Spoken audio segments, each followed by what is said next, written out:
Pada video kali ini, kita akan ngomongin apa itu conversion rate, apa hubungannya dengan kampanye digital Anda, serta bagaimana cara mengoptimasinya. Penasaran? Yuk, mari kita simak video ini secara lengkap.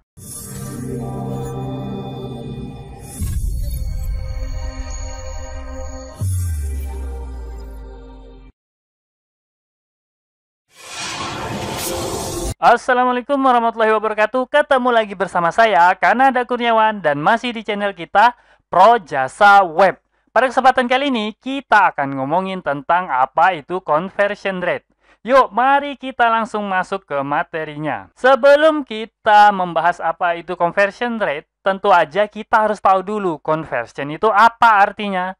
Nah, ini dia pengertian dari conversion. Conversion itu adalah tindakan yang kita harapkan dilakukan oleh target market kita setelah menerima pesan marketing yang kita sampaikan. Nah, masih bingung ya? Kita langsung aja ke contohnya. Ada beberapa contoh dari conversion. Yang pertama itu kayak penjualan. Kemudian conversion itu juga bisa berupa lead. Dan conversion itu juga bisa berupa pengisian form. Dan masih banyak lagi contoh dari conversion. Bahkan hanya sekedar mengunjungi sebuah halaman web itu bisa dijadikan sebuah conversion. Jadi bentuk conversion itu bisa banyak banget ya teman-teman. Tergantung desain marketing yang teman-teman sudah buat dan tergantung juga dengan marketing funnel yang udah teman-teman rencanakan. Nah, itu dia beberapa contoh dari conversion. Nah, setelah kita tahu apa itu conversion, barulah kita bisa ngebahas tentang conversion rate. Nah, sesuai dengan namanya, conversion rate adalah perbandingan jumlah konversi dibagi dengan jumlah total pengunjung atau jumlah target market yang menerima pesan marketing kita. Nah, cara menghitungnya itu gampang banget ya, sesuai dengan pengertiannya. Jadi, kalau teman-teman itu pengen tahu rumusnya itu gampang. Conversion rate itu sama dengan jumlah konversi dibagi jumlah total pengunjung. Kalau aja jumlah pengunjung website teman-teman itu ada 100.000 pengguna, kunjungannya itu ada 100.000, dan jumlah konversi yang teman-teman dapatkan itu ada 4.000 konversi, nah, maka conversion rate-nya itu adalah 4.000 dibagi 100.000. Jadi, hasil akhirnya itu adalah 4%. Nah, inilah yang disebut dengan conversion rate. Nah, sekarang kita udah tahu apa itu conversion, apa itu conversion rate, dan cara menghitungnya. Nah, sekarang kita balik lagi. Kenapa sih kita ngomongin conversion rate? Apa pentingnya conversion rate ini? Nah, itu yang perlu kita jawab. Nah, jadi dengan mengetahui conversion rate, maka teman-teman bisa mengukur seberapa efektif kampanye digital yang teman-teman jalankan. Sebagus apa performanya. Nah, teman-teman bisa bandingkan melalui nilai conversion rate-nya. Kita coba ambil contoh ya. Katakanlah website teman-teman itu kunjungannya mencapai 100.000 per bulan. 100.000 kunjungan ya. Kemudian, web kompetitor teman-teman itu punya kunjungan 50.000 per bulan. Nah, dari data ini, teman-teman mungkin bisa sedikit tenang gitu. Kunjungannya itu kalau dibandingkan 1 berbanding 2 gitu ya. Kunjungan kompetitor teman-teman itu hanya setengah dari kunjungan yang teman-teman dapatkan. Nah, ini teman-teman mungkin agak lega gitu kalau tahu hal seperti ini. Nah, kemudian kita coba lihat konversinya. Kita andaikan saja teman-teman itu mampu mendapatkan konversi sebanyak 4.000 dalam sebulan. Sedangkan komputer teman-teman itu hanya 3.000 produk saja penjualannya.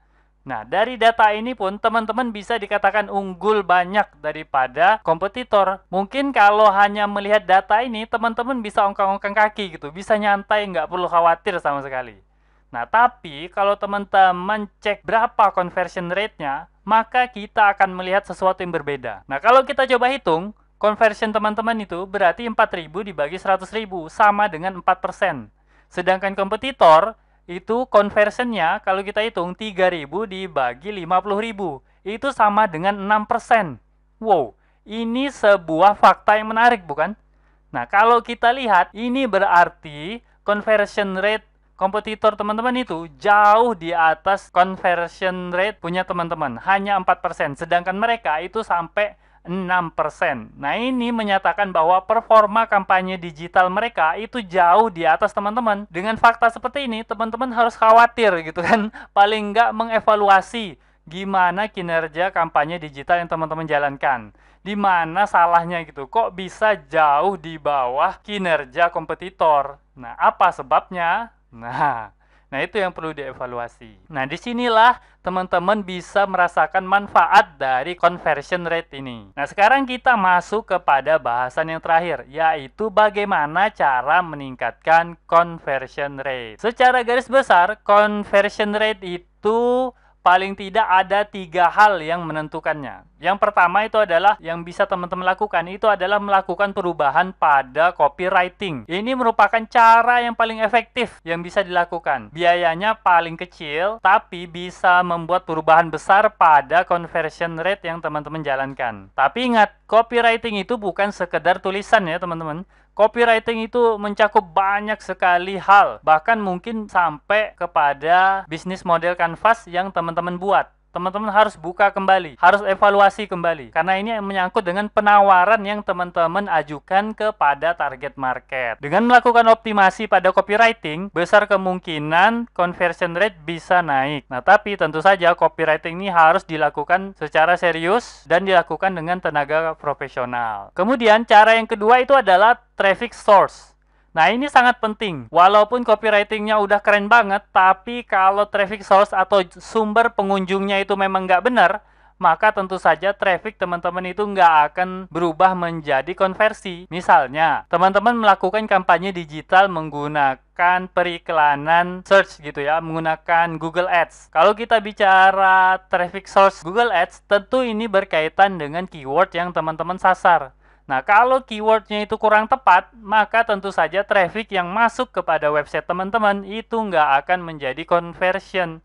Tidak akan terjadi konversi di sana. Teman-teman harus perhatikan search intent. Nah, ini penting banget dalam meningkatkan conversion rate-nya. Nah, buat teman-teman yang belum tahu atau belum pernah mendengar tentang search intent, ini harus teman-teman cari ya. Karena ini penting banget dalam meningkatkan conversion rate. Itu kalau dilakukan dengan search ya, dengan Google. Nah, bagaimana kalau teman-teman itu aktifnya di sosial media? Nah, ini sumber traffic sosial media. Ini juga terkait. Teman-teman harus menyelaraskan antara berbagai postingan yang teman-teman buat, dan itu tentu akan mendatangkan traffic dengan penawaran yang teman-teman berikan. Ketidaksesuaian antara tujuan yang dimiliki pengguna dengan pesan penawaran yang kita sampaikan dapat mengurangi nilai conversion rate. Teman-teman bisa lakukan optimasi pada traffic source ini ya. Bisa teman-teman bikin semacam marketing funnel yang lebih spesifik guna meningkatkan conversion rate teman-teman. Dan terakhir, teman-teman bisa melakukan perubahan pada desain untuk meningkatkan conversion rate-nya. Misalnya bisa melakukan perubahan pada warna tombol belinya, atau merubah tempat atau letak tombol belinya gitu ya, dan lain sebagainya. Atau teman-teman bahkan bisa bikin pop-up pada website teman-teman atau pada apps teman-teman dan lain sebagainya. Ada banyak sekali cara. Tapi yang teman-teman perlu ingat ketika melakukan upaya peningkatan conversion rate ini, teman-teman harus memiliki cara gimana untuk melakukan uji coba. Karena dasar dari optimasi conversion rate itu adalah uji coba. Uji coba seperti ini biasa disebut dengan A/B testing. Nah, ini mesti teman-teman pelajari lebih dalam. Karena ada beberapa tools untuk menunjang proses A/B testing ini. Tanpa tools, teman-teman mungkin akan kesulitan melakukan uji coba, dan tentu saja pada akhirnya teman-teman kesulitan untuk meningkatkan conversion rate ini. Dan kesimpulannya, conversion rate adalah metrik yang sangat penting dalam kampanye digital yang teman-teman jalankan. Oleh karena itu, selalu lakukan evaluasi pada metrik ini untuk meningkatkan performa kampanye digital teman-teman. Oke, mungkin segitu saja yang bisa saya sampaikan pada video kali ini. Saya harapkan semoga video ini bermanfaat buat teman-teman, dan saya akhiri. Assalamualaikum warahmatullahi wabarakatuh.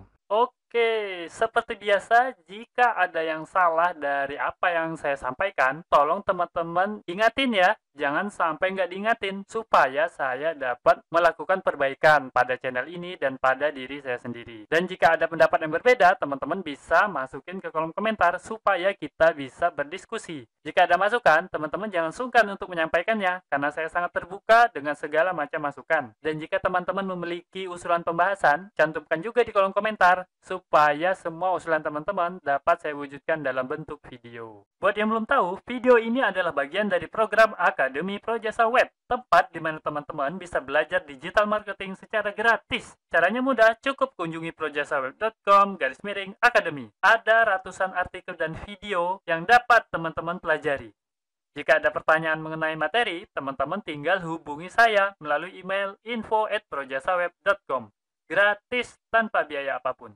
Harapannya dengan program ini semakin banyak orang yang memahami digital marketing. Saya percaya jika semakin banyak orang yang paham digital marketing, maka ekonomi kita juga akan semakin baik. Yuk dukung program ini dengan cara subscribe dan share video ini, serta mengunjungi Projasa Web Academy.